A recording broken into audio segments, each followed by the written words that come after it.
Alright, salama media kadukomeze na episode yacu yakangaye ya kane. Dore ko muri episode ya gatatu Yozefu yabuze, niba atari kumenya kwihisha baracyamushaka. Ibingibi twarabibonye babaza Tante Basma, Tante Faika arababaza mbese bimeze bite ngo Yozefu ngo twamubuze, ngo ntawe uhari iwe mana yanjye, mbega ibyago. Tante Faika ya akuka umutima aracyadiremangiza ngiriba yaba yaguye mu iriba. Barahamagara Yozefu ngo mwigeze mwumva urusaku rwo guhirima kwe kwitura ngo ntabyo twumvise. None impangayike birarangira tumubonye. Ubu se yaba ari hehe? Ubu yaba higishe hehe? Tayari batumijeho kuri se umuryango we wate no wahasesekaye. Yozefu byagenze bitari hehe? Cyo vuga. Leya yaje n'umujinya, tuza kugira ngo tumenye ibyabaye. Tubwire. Nari mu nzu nkora imirimo yo mu rugo, abana bakina hano mu busitani, maze numva basakuza izina rya Yozefu, maze nza nirukanka mu kujya kureba, mbona Yozefu yabuze. Mwashakiye hose? Yego hose. Yozefu baramuguhaye, nubwo buryo umwitaho nuko umurinda. Ni Leya. Cyorekera tubanze tumenye byagenze bite. Mwashakiye mu nguni zose zindi? Yego hose twahashakiye. Yozefu ni umwana w'umuhanga. Il se cacherait dans un endroit où il est difficile de le trouver. Burayihisha ahantu bigoye kumubona. Urugero nko muri kofre, ni ikintu cy'isanduku gutyo, cyangwa se nko mu ifuru bakimara kuvuga muri kofre. Tante Faika ngo hari ikintu yibutse, bitagenda guhiga ushaka. Ya toro ndabasuhuje mukomeze kwa mahoro y'umwami wacu akomeze kwasanga, bagenda bahigira hose ngo bari gutekereza yihishe mu ifuru cyangwa se muri kofre, ikintu cy'igisanduku bikamo imyenda, cyangwa se ifuru hano batekera. Kumbe mu gupfundura Yozefu dore nguyu bwiwe mana ya Yozefu babaramubonye. Joseph, viens ici mon enfant. Yozefu cyangwa ino hano mwana wanjye. Papa mwaramutse. Waramutse mwana wa. Wari gukora iki mu ngumu? Niwe rukundo rwanjye, wari hafi kunyica natinye wadukanze. Mu ifuru wari gukoramo iki? Twatiriho dukina, maze nishanga kugira ngo abavandimwe banjye be kwasha kumbona. Baramuseka. Mushiki wanjye wari ukwiye kwita cyane kuri Yozefu. Wari gukora icyo Yozefu abura umwuka umungumu. J'ai promis à Rachel de prendre soin de son enfant. Nasezeranyije Rachel kwita ku mwana we nkamureberera. Uhereye ubu ngubu ndamugumana, bahita bamutwara. Tante Faika yewe we dore ubujya ari kureba arumiwe. Tante Faika baramurenganyije, ndiko nabasa nk'abamurenganyije. Sinzi namwe muri kubibona mute? None se abana bariho bakina nawe byakubaho ya Tante Faika wuzuye urukundo yaratangiye kurumena muri Yozefu. Niko yaravuze ngo ngewe ntabwo nagize umugisha wo kubyara abana, none nuzuye urukundo munyemeye ndumene muri Yozefu kugeza niviriye mu isi. None baramutwaye, twabonaga bakina birukankanaho, bamukorera byinshi byiza, none baramutwaye. Se Tante Faika biragenda bite? Katurebe. Vous ne comprenez pas que je peux pas vivre sans Joseph. Ariko kuki mutumva yuko ntabasha kubaho nta Yozefu? Ni Tante Faika n'agahinda. Yakaturebe. Leya perekera kundenganya. Reba umukecuru nibereye we. Nakwinginze gisubire ku mwanzuro wafashe. Ntuza Tante Faika yagiye kwinginga, yavuze ngo ntabwo yabasha kubaho nta Yozefu. Yagiye kwinginga kwa Leya ngo bamwinginga bwose bamwemerere bamusubize Yozefu. Ngo reba n'umukecuru ari kuriye yibera wenyine rwose, ngo nibamugire. Leya we yarubiye. Basezeranyije Rachel ngo none ngo nuko muri gufata umuhungu we ngo reka mwirire. Musaza wanjye yakunda gusezeranya, none nzajya mwitaho cyane.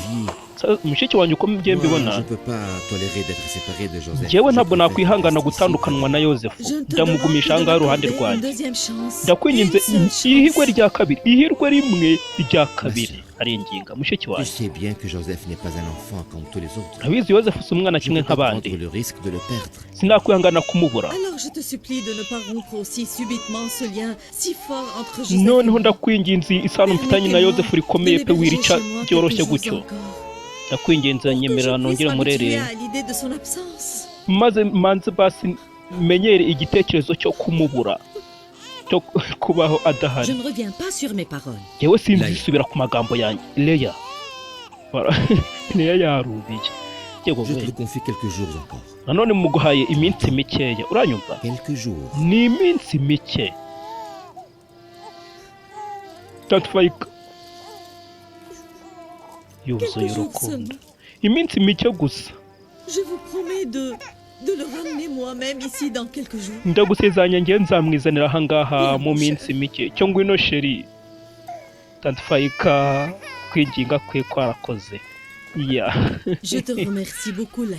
leya ndagushimira cyane leya se wewe Merci infiniment, mon frère.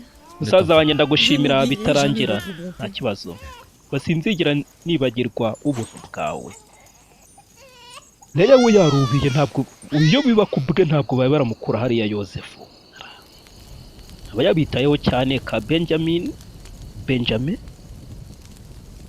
bose aba yabitayeho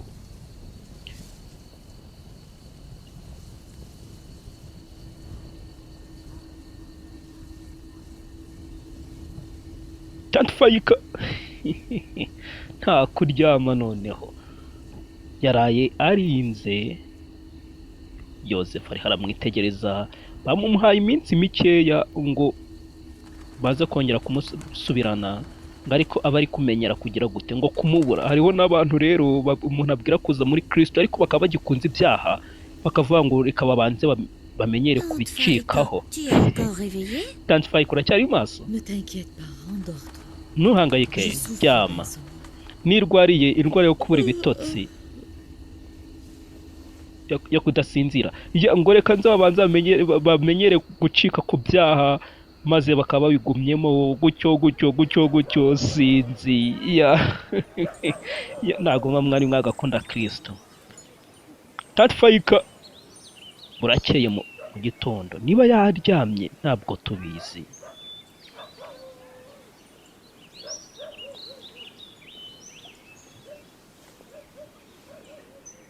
tugarutse kureba yosefu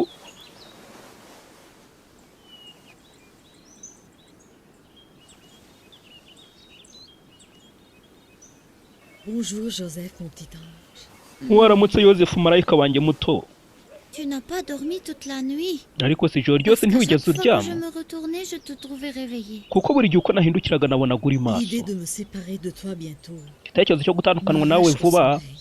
cyanyambuye Me tourmente et gusinzira trouver la paix. kibangamira Je ne amahoro voudrais pas yanjye quitter cette maison et iyi nzu vivre ntabwo loin nshaka de toi, kuyivamo ma tante. Je ngo t'aime mbe beaucoup kure et yawe je ne tante veux wanjye pas ndagukunda aller vivre dans la cyane maison de mon père. ku buryo numva ntazajya Est-il kuba mu nzu ya possible que tu papa aimes Faïka autant? birashoboka ko Sans ukunda entendre fayika le deuil bigezaho de ma mère que j'ai perdue. njya nguhumuriraho Et aussi, j'aime impumuro ya beaucoup mama ma tante nabuze Léa, mais nanjye quand nkunda elle me montre tante son leya affection cyane et sa tendresse, ariko ses yanyeretse enfants urukundo rwe seraient éphémères. n'ubwuzu bwe bibabaza abana be Oh mon cher. kumbe yosefu afite ubwenge azi gushyira mu gaciro Joseph, as-tu vraiment envie de rester chez moi? yosefu mukuri urumva ushaka kuguma hano yego J'ai une bonne idée Igitekerezo. pour te garder. hari Mais écoute igitekerezo bien, mfite cyo tu devras kugumana m'aider pour qu'on réussisse. ngo ariko nyumva neza ugombe umfashe kugira ngo Habille-toi pour bicemo aller chez ton père. jya haguruka wambare tujye kwa papa wawe sinzi umugambi bapanze ni uwuhe tante fayika apanze umugambi wuhe na yosefu ngo yosefu bagomba kubimufashamo kugira ngo bicemo katurebe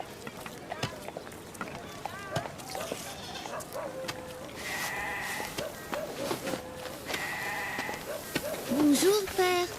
mwaramutse papa Bonjour, tout le monde. barasuhuza bararamukanya Écoutez, je viens de vous rendre Joseph saint comme je vous ai promis. munyumve mbazaniye yosefu nk'uko nari Bonjour, ma nabasezeranyije chère ndi Il devait narasuhuza rester chez toi quelques gutyo jours encore. agiye kuguma ahangaha nanone bienvenue, mon petit. Il est de mon devoir de rendre ce que vous m'aviez confié. umukoro wanjye kubagarura uwo mwampaye vuba gashoboka menya bari kwibaza impamvu bamutebukanye Mais si vous préférez, je peux le laisser chez moi. ariko mubyemeye namugumana ngo Tôt ou tard, yahoye il va retourner. kuko n'ubundi vuba cyangwa bukerewe Je te sais yagombaga reconnaissant kugaruka pour tout ce que tu as fait pour lui ndagushimira byose durant wamukoreye cette dernière période. muri iyi minsi itambutse Tu jouais? yosefu wabasha gukina Vas-y. abana bo ni uguhita bajya mu byabo imikino arebana na tatifayika hari umugambi bacuze ese bimeze bite akaturebe Au revoir, mon frère. Au revoir. musaza wanjye tuzasubire Au revoir, ma tante. barasezera ya Qu'est-ce qui rend Joseph si différent du reste de ses ariko se frères? ikigira yosefu kikamutandukana na bene se ni ikihe kuki urukundo rwinshi rumuzengurutse Jacob ngo et nkaho sa utabizi sœur biruha préfèrent Joseph sur le reste des enfants. yakobo na mushiki we bakunda yosefu kurusha abandi we ngo nyongera amazi ari mu kazi wanzurari zirupa ariho aganira na biruha Basma, basma sasa tanfayika Basma, basma hamagara mu mama babana yego je madamu n'arrive pas à trouver la ceinture de mon père Isaac. L'as-tu mukandara vu? wa papa Isaka ko kubona byanze wawubonye ngo hoya ngo ngwino tujyane Nous devons informer les habitants du village de ce qui s'est passé. umva abo mu mudugudu bose tugomba kubamenyesha ibyabaye mbese ni ibiki ni wa mugambi bacuziwe na yosefu cyangwa kanze turebe Dina, fais dina attention. cyitwararike yego ariho arakina na yosefu Siméon, Judas, venez ici. simiyoni yuda cyo muze hano yakobo hamagara abahungu be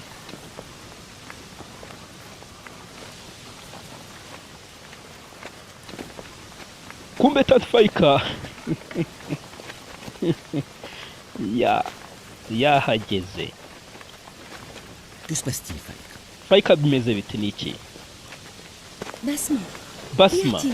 fayika we nta Nous kuvuga ne niki retrouvons plus la ceinture du prophète Isaac. umukanda w'umuhanuzi Isaka wapi twabuze L'avez-vous cherché twawubuze mwashakiye hose yego hose C'est ce qui nous restait de notre père Isaac. nicyo cyaha Je kidusigaranye suis cya tellement papa Isaka bouleversée. pe ndi kumva nababaye Je l'ai donné plusieurs fois à Joseph pour jouer avec. nawuhaga inshuro nyinshi Continuez à yosefu ngo chercher. awukinishe Vous le mukomeze retrouverez mushake sans doute. uko biri Nous kose avons demandé murawubona à nta tout le monde et gushidikanya cherché partout. twasubajije buri umwe wese dushaka hose ubwo mutaboneka mwawubuze ryari Depuis nabimenyane que j'ai ramené Joseph ici, je uhereye l'ai nzana cherché, yosefu mais je ne l'ai ahangaha pas trouvé. narawushatse ariko pana ntakubona Quelqu'un a vu la ceinture qui était avec Joseph? hari umuntu waba wabonye umukandara uri kumwe na Peut-être Joseph yosefu l'a-t-il caché dans la maison de Faïka avant de venir ici. hari igihe yosefu yawishe mu nzu ya fayika mbere y'uko aza hano Est-ce possible que Joseph ait tellement aimé cette ceinture qu'il byashoboka a ko voulu la yosefu cacher yakunze et la uriya garder mukandara pour lui? cyane agashaka kuwuhisha ngo Tu veux awugumane dire que c'est lui qui a volé la ceinture? Il a Ushaka peut-être kuvuga ngo niwe cru que wawibye je se la lui ai donnée. hari igihe yaba yatekereje ko nawumuhaye Mais je ne nuko m'en reviens agashaka pas, ma sœur. kuwugumana Je vais Mais chercher c'est- partout moi-même.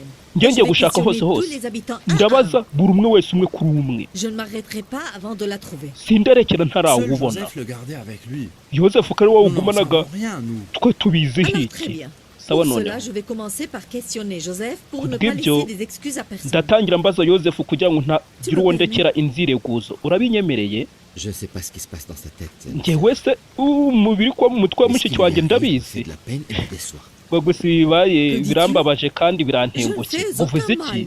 njye hari Mais ikibi nkoze je suis qu'une femme qui a perdu la ceinture de son njyewe père et qui est ndi umumama obstinée à wabuze la umukandara retrouver. wa se Et y a-t-il nkaba un mal à cela? mararamaje Arrête, ne kuwubona trouve pas hari le ikibazo village. kiri muri Cherche ibyo où tu veux, où qui que ce Ah, soit. ngaho rekera wibangamira abaturage shaka hose uwo ushaka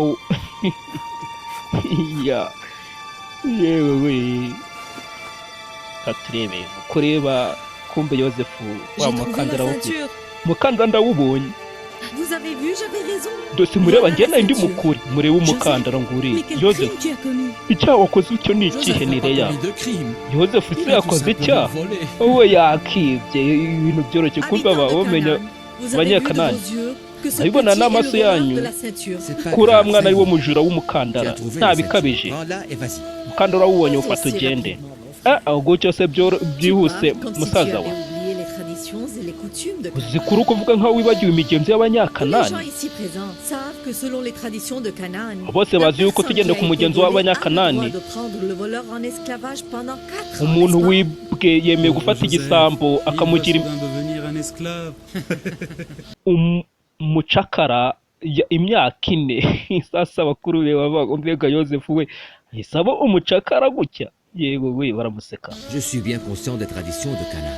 by'imigenzo ya Kanani ndabizi Mais neza veux-tu cyane vraiment prendre Joseph en esclavage? ariko se mukuru ugiye C'est gufata mon Yozefu droit mugira et je le umugaragu réclame à tout prix. uburenganzira bwanjye ngenda À moins busaba que tu ku ne giciro icyo ari cyo veuilles cyose négliger les coutumes et les traditions des gens de Canaan. Arrête, Faïka. Je ne suis Faïka pas cyorekera d'accord ni avec ces Leya coutumes ridicules. iyo Et je migenzo y'ubucucu n'accepterai ngewe pas de ntabwo te donner nemeranya nayo Joseph. ngewe Yozefu Êtes-vous sinemera pas tous les kumuguha descendants des prophètes? niko Vous mwese devriez simuri être abo mu les rubyaro premiers à rwa respecter les rw'umuhanuzi lois de Canaan. mugomba kuba aba mbere mu kwemera Si tout le monde ose les amategeko y'abanyekanani bitari Mais ibyo buri umwe Joseph est wese juste un enfant. Il ne peut pas arayica devenir esclave.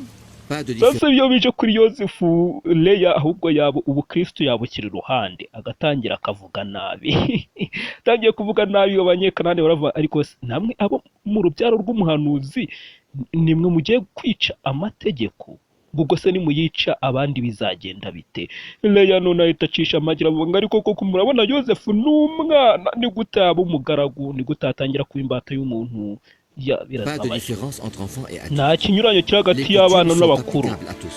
imigenzo ireba Et nous bose devons les respecter, évidemment. tugomba kuyemera Je sais qu'il y a une ruse quelque part. ndabizi hari Mais je ubucakura n'arrive pas ahantu à la runaka ariko kubwambura Si masike tu refuses de byananiye pardonner à Joseph, niba wanze je serai kubabara obligé de Yozefu consentir, ma sœur. ubwo ndabyemera da mushiki wa J'ai trouvé celui qui m'a volé la ceinture et je ne lui nabonye pardonnerai uwanyibye umukandara ngiye Mais sindamubabarira j'espère qu'un jour Dieu et ses prophètes me ariko pardonneront. nzi yuko umunsi umwe Imana n'umuhanuzi wayo bazambabarira babiruha basetse babyishimiye Allons-y, Joseph. Yozefu À tugende partir de maintenant, tu seras Uhereye mon ubu ngubu, esclave durant 4 ans. urambera umugaragu imyaka 4 Voilà le résultat de tant d'attention. Dore T'as vu, biva mu il a kwita volé ku muntu parce qu'ils l'ont cyane gâté et préféré Do. à tous les autres. yibye kubera bamutetesheje akatoneshwa na bose akaba bikundira babiruha Les enfants agissent parfois sans penser. abana rimwe na rimwe bakora Ceci nta n'est pas un gutekereza ubu si ni ubujura koko abaturage nabo bari kubibona ko atari ubujura kari iby'abana gutyo ariko nyine ngo nta buryo wabigira Comment lui as-tu permis cela? bimwemerewe Ta ute sœur est incapable de prendre soin de Joseph. mushiki wawe ntabwo Le yabasha vol kwita de kuri Joseph Yozefu était si évident. ubujura bwa J'étais Yozefu incapable de le bwagaragaraga nier ou de prouver le contraire. nta kuntu nari kubasha Ne t'inquiète pas, kubihakana Laya. Il Leya est temps de ntuhangayike bonne. ari mu maboko meza ntihangane ku isuti twe nanone kumbe menye uyu niwe wa mugambi bagiye ariko Yakobo we asa nk'uwabivumbuye kumbe umugaragu tureba abagaragu babayeho bate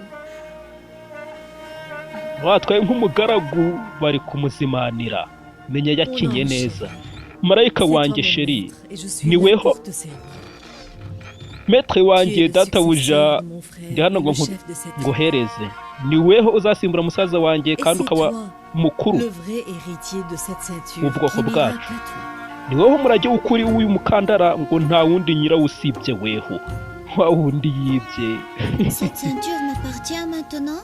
ubu ngubu uyu mukandara ni uwanjye umugambi wa Tante Faïka na Yozefu waciyemo bari bamutandukanyije na Yozefu ngo kandi ntabwo yabasha kubaho nta Yozefu yakaturebe sasa mu joro rwagati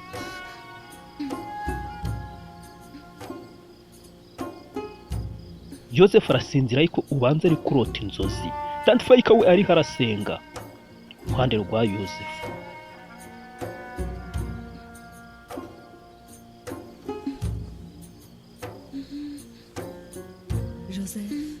Yozefu Yozefu mwana wanjye ese uri kurota iki mu gitondo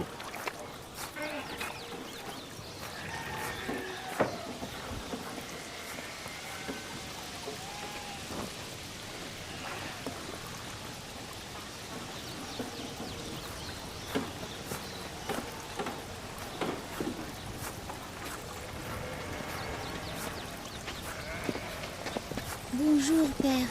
mwaramutse Dieu soit avec papa toi, mon cher.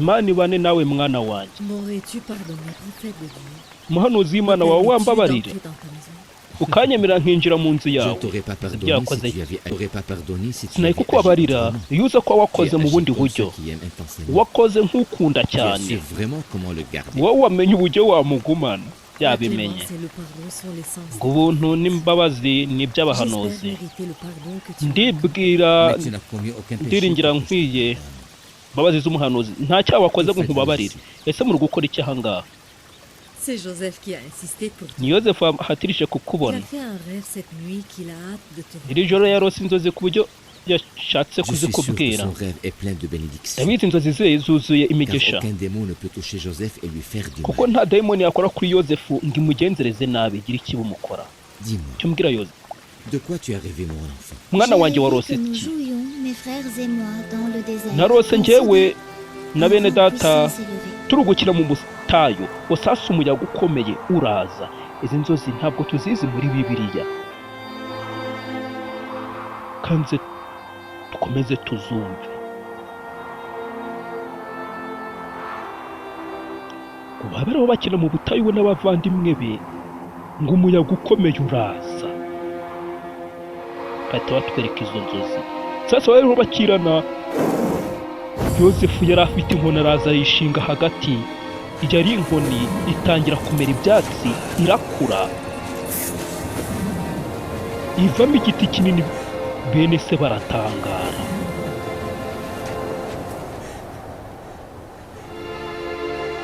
hey, izi nzozi ntabwo tuzizi muri bibiliya ariko urebye zajya gusa nka zimwe yabonye bwa mbere abona umuba we awushinga ugahagarara iyo abandi kubama ikitura hasi ibyo byose birajya kuvuga nk'ubutware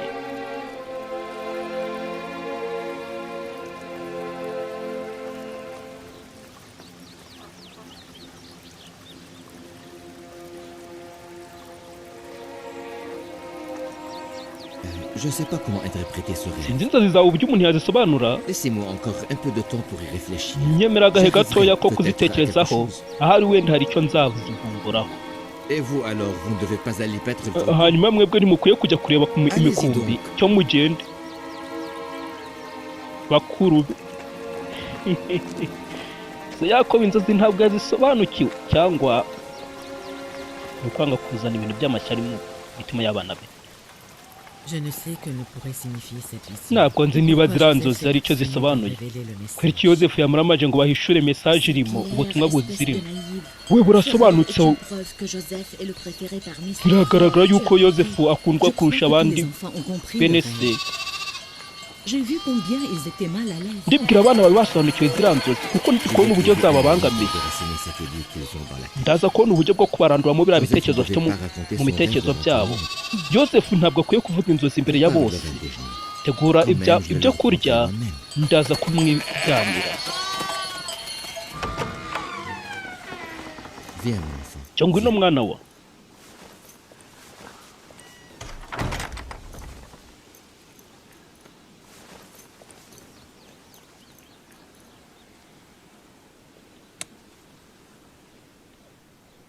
Depuis longtemps, je voyais des signes en toi dont je suis convaincu à présent. uhereye igihe kirekire nakubonagamo ibimenyetso ariko ubuho ndemeye Il est évident que tu auras plus tard un avenir brillant, Biragaragara mais il risque neza d'attiser la jalousie de ceux qui yuko t'entourent. ahazaza hazaba heza Et tu seras cyane maître du reste de tes frères. ngo ariko hazakurura amashyari ku bakuzengurutsa abandi ngo ahazaza he hazaba haburiya ariko bikazatera amashyari abandi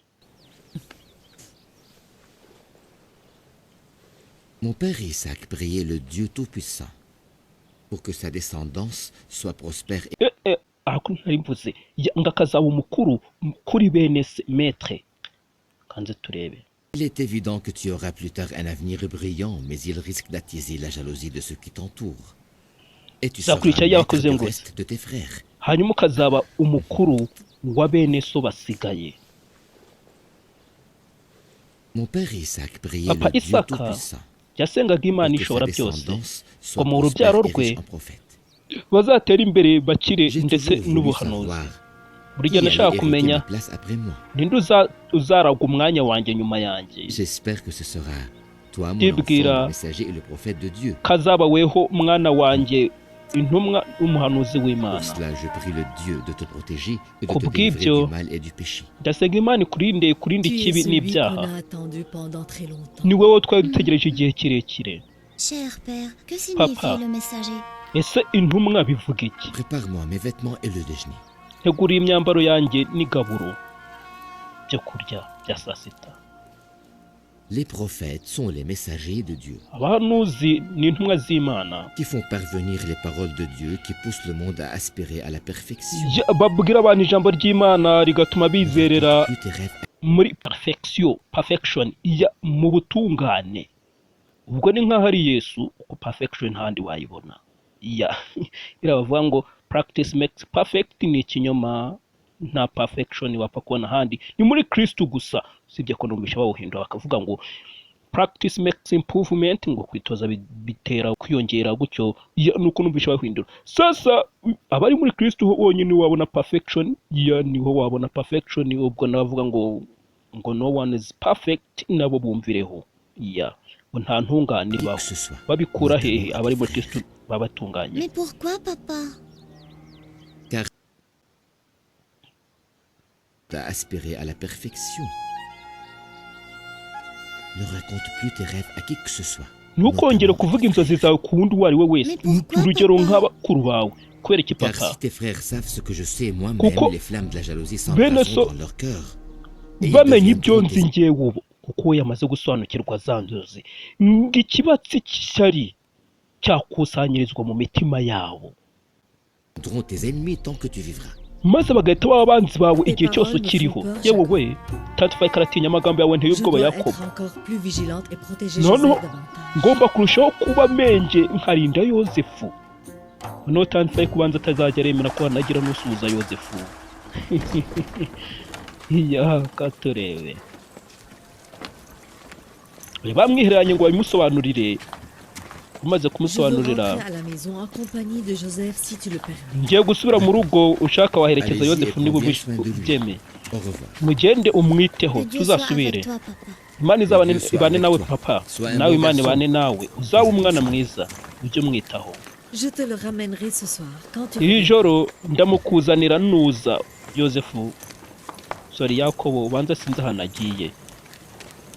Bamugiriye n'impamba.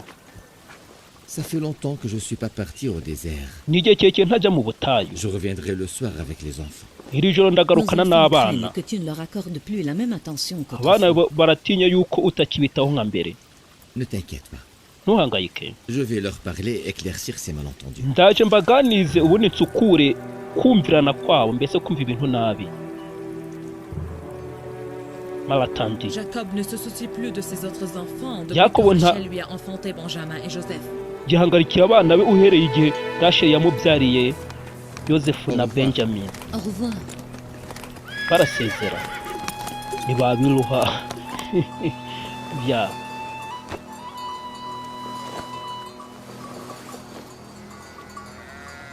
Nous avons toujours de quoi manger, papa.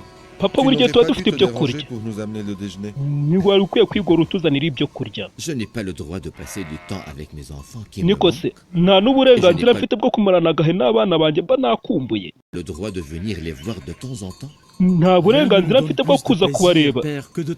Papa, nta kitunezeza kurusha kuko uri kumwe natwe mu butayu n'abana be. Twese twari twababaye twumva tumeze nabi mbere y'uko hagera, ku buryo twumvaga tutanaseka. Kubera iki Pourquoi y ubwo? aurait-il eu un malheur? Kubera Nous iki kibi avons ni ikihe? l'impression, Père, Toi, que tu twiyumvisha, ne t'intéresses papa, plus à nous, comme tu ko avais l'habitude de utakidushishikajwe le faire. natwe nk'uko wajya kubigenza.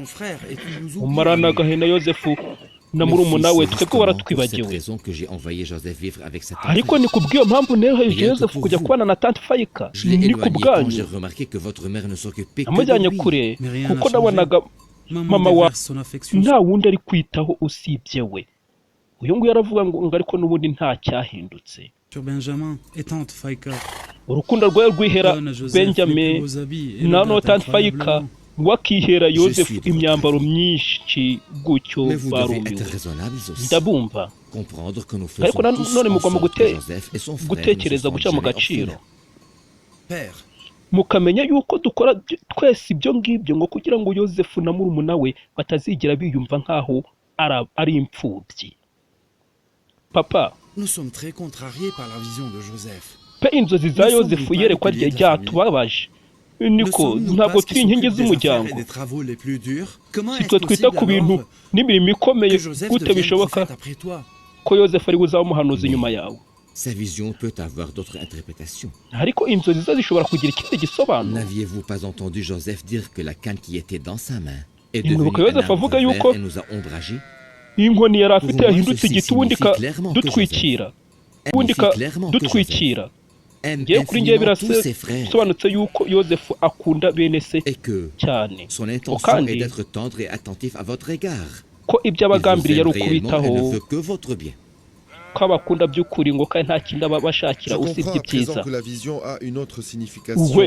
Ubu none ndabyumvisha inzozi zifite ikindi gisobanuro bitari ibyo twari twazihaye njyewe na bene data. Birashoboka ko Yosefu sibwo atazaba uzagusimbura, uzagusimbura n'uzaba uwihaye Imana ngo kandi wita ku nshingano ngo kandi ibyo bizagenwa n'Imana, n'Imana izabyitegurira. Vous devez cesser de vous plaindre. Mukwiye kurekera ibyo. Joseph et Benjamin sont vos frères et non pas vos ennemis. Yosefu na Benjamin ni bene so, ntabwo ari abanzi banyu, ngo ndabakunda mwese, namwe ndabasaba mukundane. Mukundane kugira ngo Imana namwe bakunde, ntimwibagirwe ko muri ab'umuryango wanjye. Muri ab'inshinga, mufata inshingano, muri ibyiringiro byanjye, muranshyigikira. Njya numva mushoboye ku rwego rwo kuba mbaha ubutunzi bwanjye ngo mubwiteho. Muri abana b'intwari, abanyamurava, yo muri iruhande rwanjye mba numva nta kibi cyangeraho. Papa, turababaye kuba twari twakubabaje pe, tubabarire. Yewe Simiyoni barahamagara, hari ikirura cyatatse imikumbi.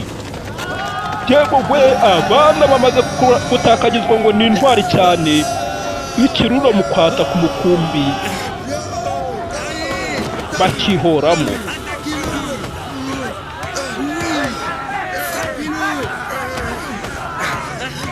Bagiha igiti cyinshi cyane, ni ikirura, ariko ubundi kiba cyumva cyaroroye, cyari kije kugira ikirura barakishe. Yewe we,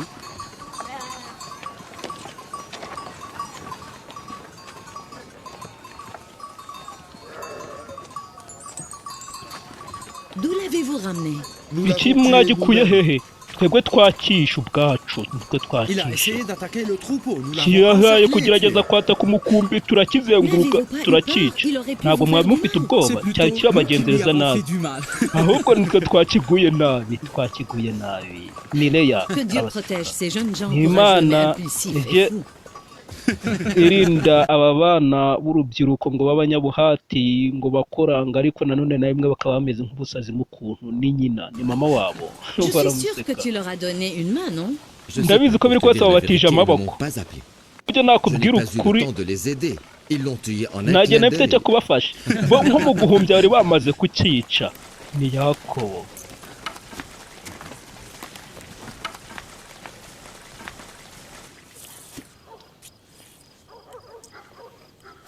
Alors que nous étions en train de nous préparer pour déjeuner, nous avons remarqué que les chats se dispersaient un peu partout. Nous avons vu un gros loup s'approcher du troupeau. Tubona ururura rurwata ku mukumbi, turarwataka turarwica. Bari kubibwira Tantfayika ibyo bintu mwakoze ko ari biteye ubwoba. Gute mwabashe kwica ikirura? Biroroshye Tantfayika. Cyatatse umukumbi wacu, natwe turacyataka. Buri umwe wese atangira kugikubitisha buri kimwe afite mu ntoki. Ngo twagikubitisha ibibando byakuze. Noneho Rubeni we ahita azana ikibuye akubita mu ntuza. Ngiyo tuzu yazaga cyakira dutanyaguza natwe. Umva nakipfuje cyo nandi kumwe namwe.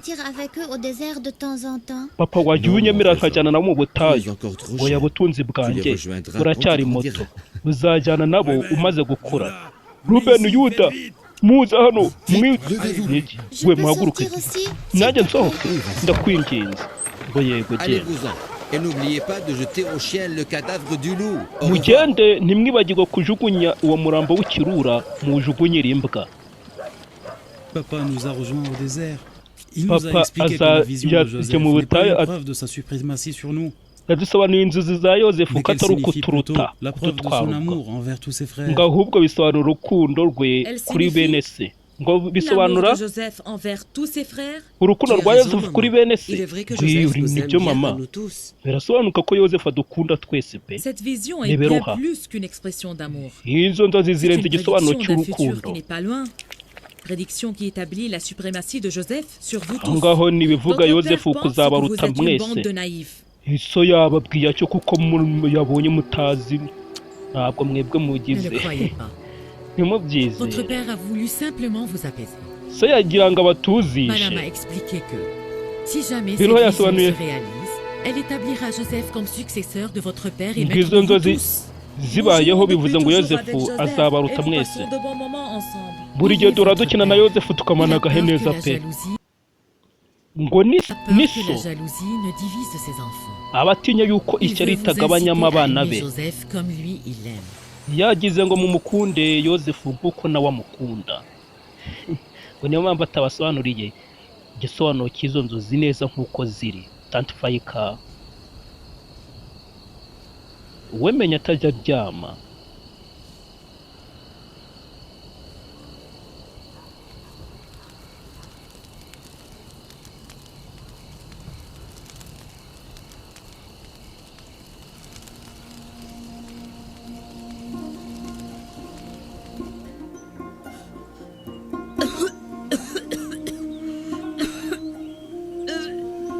bimeze bite?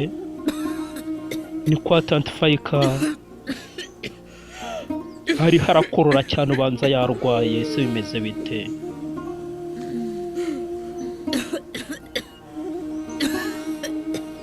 Yozefu amaze no gukura, ubanza imyaka imaze gucaho myinshi we. ngo tante wanjye, Tante Fayika ni iki? Oh mon Dieu. yewe amaraso. Basima bahamagara Basima. Yozefu yarakuze, Joseph, imyaka myinshi imenye imaze gutandukana. Yozefu ni iki? qu'avez-vous, madame? Tante Va wanjye, prévenir mon père. mugende mubwire papa. mugende ubwire papa. Tante Fayika ubanza iminsi ye yo kubaho iri gusatira kuwa nyuma ku herezo. Basima kubitira uzugenda ajya kwa Yakobo, muhanuzi Yakobo. Madame Fayika, elle se sent très mal. Madamu Fayika ari kumva ararwaye cyane. ndabinginze muze tujyane muhanuzi, kaniringiye ko bidakabije.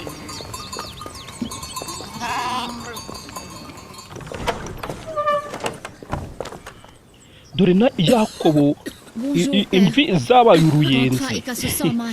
muraba papa, Tante Fayika ararwaye cyane. mushiki wanjye bimeze bite? imyaka myinshi yaratambutse we. reba Yakobo nawe ari gusaza. Tante Fayika, isaha yanjye yaje, nicyo gihe ngo mbasige. Comment peux-tu savoir? gute se waba ubizi? Tu te sentais très bien, ma sœur. Que s'est-il passé? Dis-moi. wumvaga umeze neza, byagenze bite? amagambo ntacyo avuze, ntacyo amaze. ndabizi ko ngiye kubasiga. muhamagara umuganga, mumuzana azaba amuvure, ari kumva atameze neza. ngiye kuva ejo numvaga ko iherezo ryanjye riri gusatira, riri kwegereza. Tante Fayika, umva amagambo yanjye ya nyuma. ejo nari nkwiye kuba nabimenya uburyo watabukaga kuva mu rugo aho wavukiye ngo utahe hano. ngo simfite byinshi, ariko byose mbihaye Yozefu. ndamusaba ambabarire.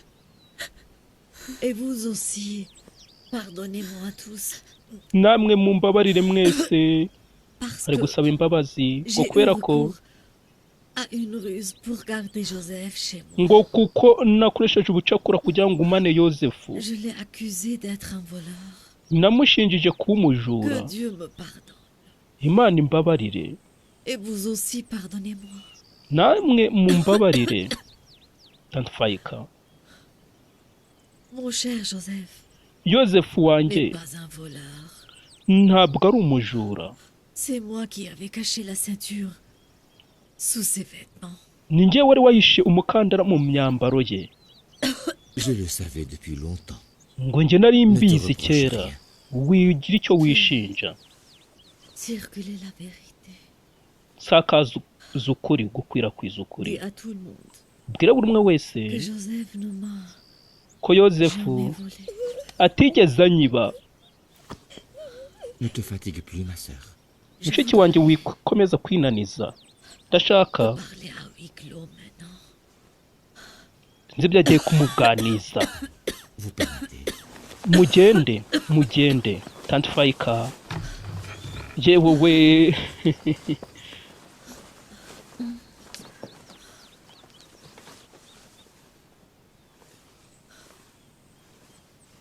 Joseph Yozefu est un vrai don de Dieu.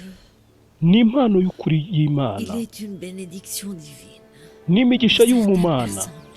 ku bantu bamwe Mais il peut être ngo ariko une ashobora disgrâce pour d'autres.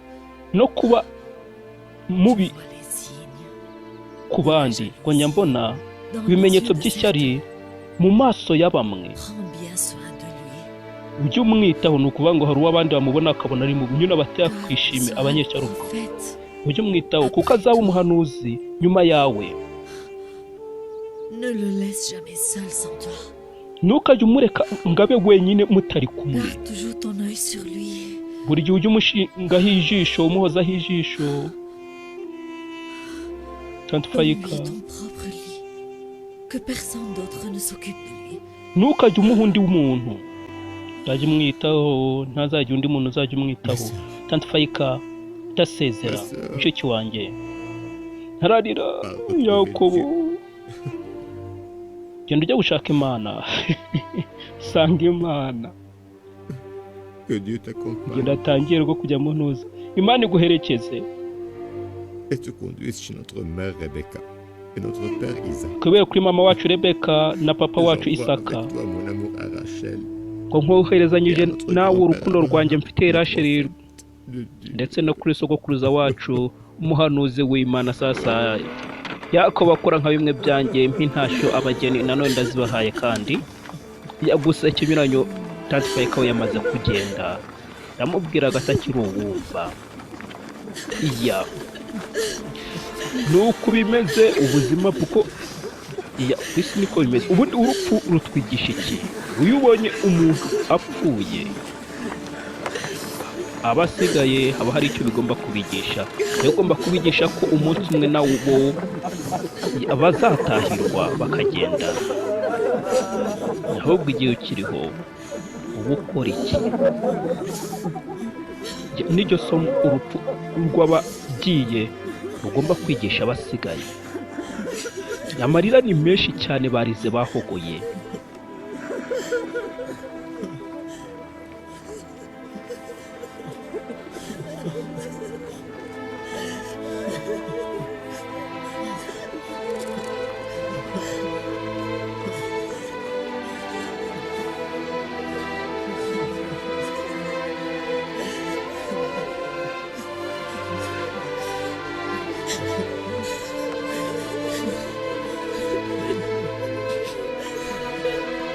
bamujyana bajya kumushyingura maze agiye kumushyingura muri ya sambu Aburahamu yaraguriye kuba gakondo yo gushyinguramo ayiguranye n'uwitwa Efuroni w'umuheti Ne vous fiez qu'à Dieu. ahitwa Imapera ntukagire undi Il est wizera le usibye seul Imana capable de vous protéger. niyo yonyine ibasha kubarinda Demandez-lui ce que vous voulez mujye muyisaba icyo Et il mushaka vous confriera de grâce et izabaho de bonheur.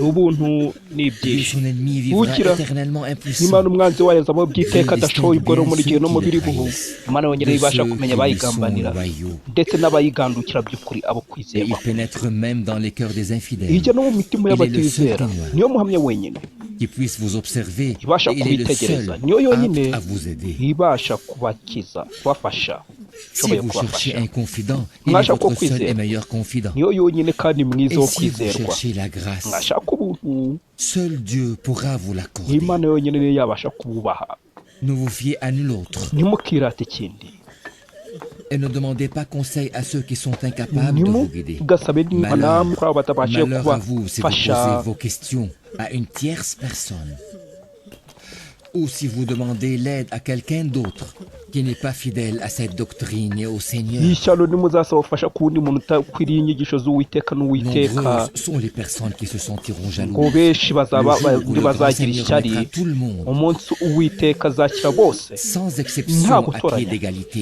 munsi Le y'ibirenge jour byo où les kungana rois iront en prison, umunsi le abami jour où bazajya Dieu mu prendra la magereza défense. umunsi imana izafata uburinzi Des démunis et des faibles, jya soyez abakene prêts. n'abanyantege nkeya Que muzitegure chacun de vous soit prêt. Prenez le ko buri umwe bon wese wo chemin muri et mwe azaba corrigez vos yiteguye erreurs. jya mufate inzira nziza mukosore amakosa Soyez prêts yanyu à quitter cette terre, muzabe mwiteguye kuva muri iyi si tout comme Faïka. mwese nk'uko Parce fayika que nous sommes bigenze tous des êtres mortels kuko twese turi abapfa et nous marchons tous sur ce sentier qui nous mène vers la mort. twese twaba tugenda mu Et nzira maintenant, ituganisha ku prions rupfu Dieu none qui ubu lui dusenge accorde sa miséricorde ngo imehe imbabazi et qui zayo lui impuhwe l'envoie zayo demeurer parmi les fidèles et les bienfaiteurs. maze ngo imwohereze kujya gutura mu bizera bayo ndetse no mu bagiraneza yako hano bamukinisha cya kinyoma cy'abanyedini ngo bariho baragusengera bamaze gukurwa mu mubiri ngo ujye mu ijuru kandi ntibibaho umuntu ajyanwa no mu ijuru yuko mu buzima bwe yabayeho ubuzima bwo gukunda Kristo akanamwakira akamuberaho maze bityo nyuma y'ubu buzima akamusanga akajya kubana nawe hanyuma butarakoze ibyo